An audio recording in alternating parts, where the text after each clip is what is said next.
नमस्कार। 2030 के भारत में स्वागत है आप सबका। और 2030 के भारत में हम अक्सर 3 मुद्दों पर बात करते आ रहे हैं, गरीबी, भुखमरी और शिक्षा। आज भी इन तीनों ही मुद्दों पर हम बात करेंगे, लेकिन चर्चा की शुरुआत मैं आज कुछ लाइनों के साथ करना चाहूंगी कि मत धिक्कारो यूं किसी दिव्यांग को, मत धिक्कारो यूं किसी दिव्यांग को, उड़ने दो थोड़ा उनके विचारों को। हर किसी के पास कुछ न कुछ खास होता है, हर किसी के पास कुछ न कुछ खास होता है। जरा मौका दो उनके हुनर को। इन पंक्तियों का जीता जागता उदाहरण इस वक्त हमारे साथ मौजूद है। हमारे साथ मौजूद है सैयद शाह अजीज जी, इंडियन दिव्यांग क्रिकेट टीम के कैप्टन हैं। सर, आपका बहुत बहुत स्वागत है। मैम, आपका भी बहुत बहुत स्वागत और शुक्रिया आपका बहुत बहुत मुझे इनवाइट करने के लिए आप अपने शो पे। जी, तो सर, जैसे कि हम गरीबी, भुखमरी और शिक्षा को लेकर बात कर रहे हैं, 2030 के भारत की बात कर रहे हैं। सबसे पहला और सबसे अहम सवाल आपसे मैं यही जानना चाहती हूँ कि 2030 में आप भारत देश को कहाँ देखते हैं, गरीबी, भुखमरी और शिक्षा के क्षेत्र में? मैम, सबसे पहले तो क्रिकेटर हूँ तो क्रिकेटर की ही बात मैं करूंगा। और 2030 में मैं भारत को जिस अपनी नज़र से देख रहा हूँ तो वो एक विशाल एक रूप में देख रहा हूँ क्रिकेट के माध्यम से। और यहाँ पे जैसे बहुत सारे अनेक मौके इसमें मिलेंगे हमारे प्लेयर्स को, हमारे एथलीट्स को अपनी प्रतिभा दिखाने का। और जो हमारे दिव्यांग बच्चे इसमें पोर हैं, पोवर्टी लाइन के भी नीचे हैं, तो उनको भी हम अच्छे मौके जो है इसमें प्रदान कर रहे हैं। आहिस्ता आहिस्ता हमारी जो सरकार है वो भी इसमें हमें बूस्ट कर रही है। तो मुझे पूरी उम्मीद है कि 2030 तक भारत को हम उस मुकाम पे पहुंचाएंगे जिस जिस मुकाम के हमारे क्रिकेटर जो है वो हकदार हैं। सर, एक चीज ना मैं ये जानना चाहती हूँ कि जिस तरीके से आपने कहा कि सरकार कुछ ना कुछ सपोर्ट कर रही है, तो किस तरीके से आपको सपोर्ट मिल रहा है? क्योंकि आप कैप्टन के पद पर बैठे हुए हैं, तो कहीं ना कुछ सपोर्ट जरूर मिला होगा। और टीम की तरफ से सपोर्ट मिला होगा, गवर्नमेंट की तरफ से सपोर्ट मिला होगा। किस तरीके से आप इस डेजिग्नेशन तक पहुंचे और इसमें गवर्नमेंट की क्या मदद रही? मैम, पहले तो दिव्यांगों को हमेशा धिक्कारा ही जाता था हर एक स्टेज से। तो लेकिन आज की डेट में जैसे आपको बताता चलूं कि जैसे हमें जो मुझे जैसे आइकॉन बनाया है अभी जम्मू कश्मीर दिव्यांग की तरफ से, अभी इलेक्शन जो हुए तो उनमें भी इलेक्शन और आइकॉन की तरह मुझे जो है उन्होंने रिप्रेजेंट किया। और वैसे ही मैंने अपनी भूमिका जो है उसमें इलेक्शन में निभाई। तो ये मुकाम जो है पहले हमारे दिव्यांग बच्चों को किसी भी स्टेज के ऊपर नहीं मिलता था। आज पीडब्ल्यूडी के लिए मैं बात करूं, इलेक्शन में तो काफी सारी सहूलियात हैं, जैसे व्हील चेयर की एसेसिबिलिटी देखी जाती है या रैंप वगैरह बनाए जाते हैं। ये चीजें जो है वो पहले जो है नहीं थी। आहिस्ता आहिस्ता भारत सरकार जो है फिजिकल चैलेंज के लिए हर एक वो सुविधा जो है दे रही है जो इसका वो हकदार है। हम्म। तो क्या जो सुविधा दे रही है, फिर भी आपने देखा होगा कि बहुत से ऐसे एरियाज अभी हैं, बहुत से ऐसे स्टेट हैं कह सकते हैं, बहुत से ऐसे रीजन्स हैं जहां पर अभी भी जो दिव्यांग हैं वो वास्तव में दिव्यांग की तरह ही रह रहे हैं। उनको एम्पावर करने वाला कोई नहीं बचा है। यानी कि आप देखिए कि कहीं ना कहीं वो अपने आप को कमजोर महसूस कर रहे हैं, अभी भी है ऐसी सिचुएशन। हाँ, परसेंटेज कम हुआ होगा, लेकिन ज्यादा परसेंटेज अभी भी वैसे लोगों का है जहां पे वो अपने आप को वीक महसूस कर रहे हैं, कमजोर महसूस कर रहे हैं। तो क्या उनके लिए ध्यान नहीं दिया जा सकता है अलग से सरकार की तरफ से? मैम, इस पे मैं बिल्कुल आऊंगा। जैसे हम अभी जैसे क्रिकेट खेल रहे हैं, अपनी दिव्यांग क्रिकेट खेल रहे हैं, तो हमारे 65 या 66 गेम्स ऐसी हैं जिनको भारत सरकार ने मान्यता दी है। और हमारी हम्म। क्रिकेट ही एक ऐसी है कि जिसको अभी तक मान्यता जो है भारत सरकार ने नहीं दी है, क्योंकि मेंस क्रिकेट जो थी वो एक प्राइवेट बॉडी ने अडॉप्ट कर ली, जैसे बीसीसीआई ने उसको अडॉप्ट कर लिया। तो फिजिकल करेक्ट। चैलेंज को ना ही बीसीसीआई ने अडॉप्ट किया और ना ही हमारी जो है भारत सरकार उसने अडॉप्ट किया। अभी हम्म। हमने गुहार लगाई है, तकरीबन 8-10 साल हमें भी यहाँ पे जूझते हुए हो गए। जी। पहले की मैं बात करूं तो पहले जब हम कहीं नेशनल टूर्नामेंट खेलने जाते थे तो हमें यानी कि ना के बराबर सुविधा जो है वो मिलती थी, क्योंकि कारपोरेट का हमारे साथ कोई जो है उतना तलक वास्ता नहीं था। लेकिन जहां आज की मैं बात करूं, अगर हम कहीं नेशनल मैच भी खेलने जाते हैं तो हमें वो 5 स्टार जैसे होटल में हमें स्टे मिलता है, तो वो सुविधा आहिस्ता आहिस्ता जो है हमें मिल रही है। जहां तक बात रही कि एक फिजिकल चैलेंज जो है वो वीक होता है, तो यहाँ मैं इस बात से, आपकी बात से सहमत नहीं हूँ। नहीं, हमारा मैंने जो ये भी नहीं बोला फिजिकल वीक चैलेंज होता है, बच्चा, महसूस कर रहा है। मैंने ये नहीं बोला वीक होता है, लेकिन जी महसूस जी जी, करते हैं लोग, क्योंकि सपोर्ट कहीं से नहीं मैं, मिलता। हाँ मैम, ये बात आपकी बिल्कुल दुरुस्त है, सपोर्ट ना के बराबर, यानी कि ना के बराबर मिलती है हमें। लेकिन फिर भी मैं आपको ये बात बताऊं कि जैसे हमने स्टार्ट किया नेशनल टूर्नामेंट खेलना, इवन तक के गवर्नमेंट की तरफ से हमें कोई सपोर्ट नहीं था। हमें इवन तक के जब कहीं हम ट्रैवल करते थे तो अपनी पॉकेट से हम पैसे लगा के ट्रैवल किया हमने, वहां जाके खेला है, अपनी प्रतिभा दिखाई है। तो जुझारू है, फिजिकल चैलेंज प्लेयर कोई भी है वो बहुत ज्यादा जुझारू होता है, चाहे उसका एक हाथ नहीं है, एक पाँव नहीं है, लेकिन उसके बिना भी वो जाके ग्राउंड के ऊपर जाके हाँ, प्रैक्टिस करता है और वो 140 130 की बॉल जो है फेस करता है। तो फिजिकल चैलेंज जो है वो प्लेयर, मेरा कहने का ये तब था कि फिजिकल चैलेंज जो है वो हमेशा जुझारू रहेगा अपनी पूरी लाइफ में।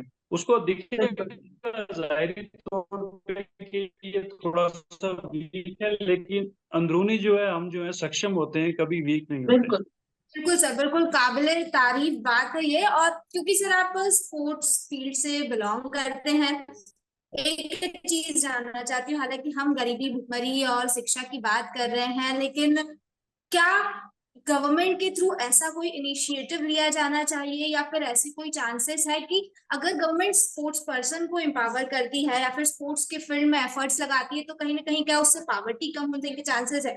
जैसे आपने भी कहा कि बीसीसीआई ने बाकी क्रिकेट टीम्स को, इंडियन क्रिकेट टीम को अडॉप्ट किया, लेकिन आपको जो हैंडीकैप दिव्यांग क्रिकेट टीम है उनको कहीं से सपोर्ट नहीं मिला। तो क्या आपको लगता है कि अगर इस सेक्टर में सपोर्ट मिल रहा है या इस सेक्टर में एम्पावर किया जा रहा है, तो पावर्टी के सेक्टर में कोई ना कोई रेशियो में चेंजेस आएगा कहीं से? बिल्कुल आएगा मैम। जैसे हमारे बहुत से दिव्यांग बच्चे, हमने वो जब ट्रैवल किया है, तो जब हम रेलवे में सफर कर रहे होते हैं तो बहुत सारे आपको रेलवे के बोगीज में या उसमें आपको मांगता हुआ दिव्यांग बच्चा मिलता है। मेरा ये लक्ष्य है अपना, मैंने एक अपनी एसोसिएशन भी ऐसे रजिस्टर की है, जेके दिव्यांग वेलफेयर एसोसिएशन। और मेरा ये उद्देश्य है, मेरा ये लक्ष्य है कि पूरे भारत में कोई भी हमारा एक बच्चा ऐसा ना रहे वो हाथ ऐसे फैलाए, जबकि हाथ उसका ऐसे होना चाहिए मजबूत। और उसको एम्पावर करने के लिए हम इसमें कार्यरत हैं। मेरे जैसे कोई स्पोर्ट्स की फील्ड में आना चाहता है, क्रिकेट की फील्ड में आना चाहता है, मैंने क्रिकेट के साथ साथ पैरा थ्रो बॉल और पैरा की जो डिफरेंट डिफरेंट गेमें हैं, मैं उनको भी, जो भी मेरे दिव्यांग बच्चे हैं, मैं उनको सोशल मीडिया के थ्रू उनसे कनेक्टेड हूँ। और एक हमने ग्रुप भी बनाया हुआ क्रिकेट के अलग से, थ्रो बॉल का अलग से, तो उनको मैं स्पोर्ट्स की फील्ड में ला रहा हूँ। और धीरे धीरे करके मैं उनकी लाइफ भी इंशाल्लाह, जैसे मेरी लाइफ सेटल हुई है, तो मैं उन दिव्यांग भाइयों की भी लाइफ जो है वो सेटल करना चाहता हूँ। ये मेरे उद्देश्य है, ये मेरा लक्ष्य है। सर, शिक्षा की बात आपसे करना चाहूंगी। एजुकेशन को लेकर आपके क्या विचार है? भारत देश क्या 2030 तक बेहतर शिक्षा के पैमाने पर पहुंच पाएगा, और अभी की स्थिति को देखकर आपको क्या नजर आता है? मैम, शिक्षा में अगर मैं देखूं तो काफी डिफरेंस है। जैसे ग्रामीण क्षेत्र में या शहरी क्षेत्र में तो तकरीबन 90 से 95% हम मान के चलें कि एजुकेशन जो है वो एक बच्चे को मिल रही है। लेकिन मैं जहाँ ग्रामीण क्षेत्रों की बात करूं या दूर दराज क्षेत्र, जैसे मैं पहाड़ी एरिया से बिलोंग करता हूं, तो यहाँ पे जितने एफर्ट गवर्नमेंट को लगाने चाहिए उतने कम है। लेकिन फील्ड में तो हमें दिखता है कि जैसे गुजर एंड बकरवाल समुदाय हमारा एक ऐसा समुदाय है कि 3 महीने वो पहाड़ों पे चले जाते हैं अपने माल मवेशियों को लेके। भारत सरकार की तरफ से उनके लिए ये था कि एक टीचर अपॉइंट किया जाए उन बच्चों को पढ़ाने के लिए। ऑन एंड पेपर तो टीचर हैं, सब कुछ है, लेकिन ऑन ग्राउंड जब हम रियलिटी में देखते हैं तो महज हमें 1 से 2% ही टीचर जो है वो मिलते हैं जाके वहां पे बच्चों को एजुकेशन देने के लिए। तो उस क्षेत्र में अभी काफी टाइम लगेगा हमें थोड़ा सुधार करने में। और जो खास करके मैं गरीब बच्चों की बात करूं या उन पेरेंट्स की बात करूं, कोई आजकल शिक्षा एक, कहना तो नहीं चाहिए, लेकिन एक व्यापार का हिस्सा जैसे बना रखा है कुछ एक इंस्टीट्यूट्स ने। तो शिक्षा, बिल्कुल मेरा ये मानना है, जैसे कुछ एक हमारे जर्मनी में या इस तरीके की कंट्री में जैसे शिक्षा और स्वास्थ्य जो है ये टोटल फ्री ऑफ कास्ट है, तो मेरा ये मानना है कि भारत सरकार को इस ओर कार्य करने में कोशिश करनी चाहिए। क्योंकि शिक्षा, स्वास्थ्य और रोजगार के अगर मौके आप अनएम्प्लॉयड यूथ को दोगे तो वो यूथ जो है वो आगे बढ़ के देश की उन्नति में हिस्सा देगा। बिल्कुल। यहाँ शिक्षा की बात हुई है सर, तो मैं एक पर्टिकुलर कैटेगरी की तरफ चलती हूँ। दिव्यांग कैटेगरी में अगर जाऊं तो आप क्या देखते हैं रेशियो आज का, 5 साल पहले का रेशियो और अभी का रेशियो आप देखें तो उसमें ज्यादा कुछ डिफरेंस देखने को नहीं मिला। यानी कि अगर मैं बात करूं तो जो दिव्यांग बच्चे होते हैं उनकी ही पढ़ाई फ्री में नहीं है, तो हम बाकी नॉर्मल बच्चों की पढ़ाई फ्री कैसे उम्मीद कर सकते हैं? बताइए। दिव्यांग बच्चे हैं, एटलीस्ट उनकी पढ़ाई तो फ्री करनी चाहिए थी। कुछ तो ऐसे स्पेशल ट्रीटमेंट मिलना चाहिए था जिसकी वजह से वो पढ़ाई करने के लिए मोटिवेट हो। एक तो डिमोटिवेशन रहता है, सपोर्ट मिलेगा तभी आगे मोटिवेशन बढ़ता है। तो इसमें दिव्यांग बच्चों को भी नहीं फ्री में पढ़ाई का कोई जरिया दिया गया, ना ही मेडिकल कोई फैसिलिटीज दी गई। सिर्फ और सिर्फ गवर्नमेंट ने अपनी लालच के लिए, यानी कि अपने पॉलिटिकल स्ट्रैटेजी के लिए सिर्फ और सिर्फ एक कोटा जरूर बना दिया है जिससे वो वोट गेन कर सके, जो सबसे इम्पोर्टेंट होता है, जिससे वोट गेन कर सके। तो इस तरीके से आप क्या समझते हैं कि आगे चल के दिव्यांगों के लिए क्या कुछ स्पेशल फैसिलिटीज होनी चाहिए पढ़ाई के मामले पार्टिकुलर मैम, जैसे एक दिव्यांग बच्चा किसी भी क्षेत्र में होगा, तो अगर एक दिव्यांग बच्चा पढ़ेगा, मैंने वही चीज कही, वो जुझारू होता है, तो वो आगे एक नहीं आगे 10 को आगे इंकरेज करके पढ़ा सकता है। अगर दिव्यांगों को डिमोटिवेट ऐसे करेंगे आगे इन फ्यूचर में भी, तो ये एक बहुत बड़ा लॉस होगा सोसाइटी के लिए भी।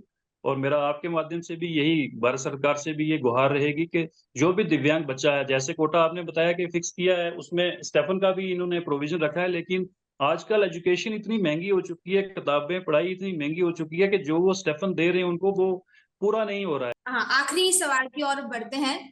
जिस तरह से लगातार कई सारी स्कीम्स भी चलाई जा रही है, कई सारे एफर्ट्स भी लगाए जा रहे हैं, लेकिन आपने भी जैसे ये चीज कही कि जब हम ग्राउंड लेवल पर जाकर देखते हैं तो वो जो एफर्ट्स है उनका इम्पैक्ट देखने को नहीं मिलता है ना। एजुकेशन के सेक्टर में भी जो गवर्नमेंट है वो तो खैर वोट बैंक के लिए अक्सर ऐसी चीजें करती है, लेकिन मैं ये जानना चाहती हूँ कि एक आम आदमी का क्या कंट्रीब्यूशन होना चाहिए 2020 के भारत में गरीबी, भुखमरी और शिक्षा को लेकर, क्योंकि गवर्नमेंट अपने हिसाब से चल रही है और 75 सालों से करती आ रही है, लेकिन इतना इम्पैक्ट नहीं दिखता है। मैं सबसे ज्यादा अगर विकास की बात करूं तो एक किसान जो होता है वो सबसे अहम भूमिका निभाता है अपने विकास की दर पे। तो हर एक बंदे का इसमें, जैसे मैं छोटी सी मिसाल आपको एक दूंगा कि एक हमारा एक ब्रिज बना यहाँ पे चिनाब रिवर के ऊपर, उसकी हाइट तकरीबन 359 मीटर है, जो कि आईफिल टावर से भी आई थिंक 18 या 20 फीट जो है, और 20 मीटर जो है वो ज्यादा है। और उसमें एक छोटे वर्कर ने जब काम किया तो उसने भी अपना योगदान दिया, उसमें जो इंजीनियर था उसने भी योगदान दिया, तभी जाके वो आज ब्रिज जो है कनेक्ट कर चुका है जम्मू और कश्मीर के बीच में। तो हर एक छोटे से छोटा वर्कर से लेके, एक लेबर से लेके और बड़े से बड़े इंडस्ट्रियल तक का भारत के विकास में अहम जो है किरदार रहता है। तो जब इनमें हम इक्वलाइजेशन करेंगे तभी जाके हमारा भारत देश जो है वो आगे बढ़ सकता है। जी बिल्कुल। बिल्कुल आपने सही कहा कि छोटे से छोटे इंसान का इसमें बहुत अहम रोल रहता है, क्योंकि आप एक आइडियल कह सकते हैं। आप जैसे जो और भी लोग हैं, दिव्यांग लोग हैं, उनके लिए एक आइडियल आपको माना जा सकता है। तो सर आपसे जानना चाहती हूँ कि आपका क्या कॉन्ट्रीब्यूशन है 2020 के भारत में? मैम, मैं आपको पहले भी एक अपने माध्यम से बता, मेरा सबसे ज्यादा दिव्यांगों के ऊपर ही ज्यादातर फोकस रहा है कि दिव्यांग, क्योंकि मैक्सिमम मैम ने जैसे बात की, तो दिव्यांग बेचारे सोसाइटी से काफी एक अलग थलग जो है एक वर्ग जो है ये रहा है। तो मेरा दिव्यांगों के क्षेत्र में ये रहा है कि जैसे जितने भी दिव्यांग बच्चे मुझसे जुड़ रहे हैं या जो भी दिव्यांग मुझसे जुड़ता है, तो मैं उनको अपने स्पोर्ट्स के फील्ड में लाता हूँ। जैसे क्रिकेट होगी, पैरा थ्रोबॉल हो गया, या और स्पोर्ट्स की जितनी विभिन्न जो कैटेगरी है उनमें मैं इनको लाता हूँ, और यहाँ इनको एक अच्छी ट्रेनिंग देके तो इनको पार्टिसिपेट आगे नेशनल और इंटरनेशनल लेवल पे हमारे करवाने की जो है वो कोशिश जो है रहती है। तो मेरा मेन कार्ड, जैसे आपने अभी देखा पैरालंपिक में हमारे सिर्फ 6 मेडल आए, जिनमें गोल्ड कोई नहीं था, 1 सिल्वर और 5 ब्रॉन्ज थे। और वहीं मैं पैरालंपिक की बात करूं, वहां हमारे 24 मेडल हैं, जिनमें 5 गोल्ड, 9 सिल्वर और 10 जो है हमारे जो है ब्रॉन्ज मेडल आए। तो अगर मैं बात करूं ओलंपिक और पैरालंपिक में, तो दिव्यांग बच्चों ने हमें ज्यादा मुसरत और खुशी का मौका जो है वो भारत के लिए दिया है एज कम्पेयर टू ओलंपिक। तो मेरा इन दिव्यांगों के लिए ही पूरा जीवन जो है मैंने ये व्यवस्थित किया है। तो मेरा दिव्यांगों को आगे बढ़ाने में स्पोर्ट्स के माध्यम से कंट्रीब्यूशन जो है इनमें रहा है और आगे भी इंशाल्लाह रहेगा। बिल्कुल सर, बिल्कुल सही कहा आपने। कहीं ना कहीं सपोर्ट जरूरी है, और अगर सपोर्ट मिलेगा तो जो सेक्शन पीछे है वो भी आगे बढ़ेगा और इसमें पूरे देश का विकास होगा। आपका बहुत बहुत धन्यवाद सर, आप हमारे साथ जुड़े और तमाम जानकारी। रामनी जी, धन्यवाद आपका।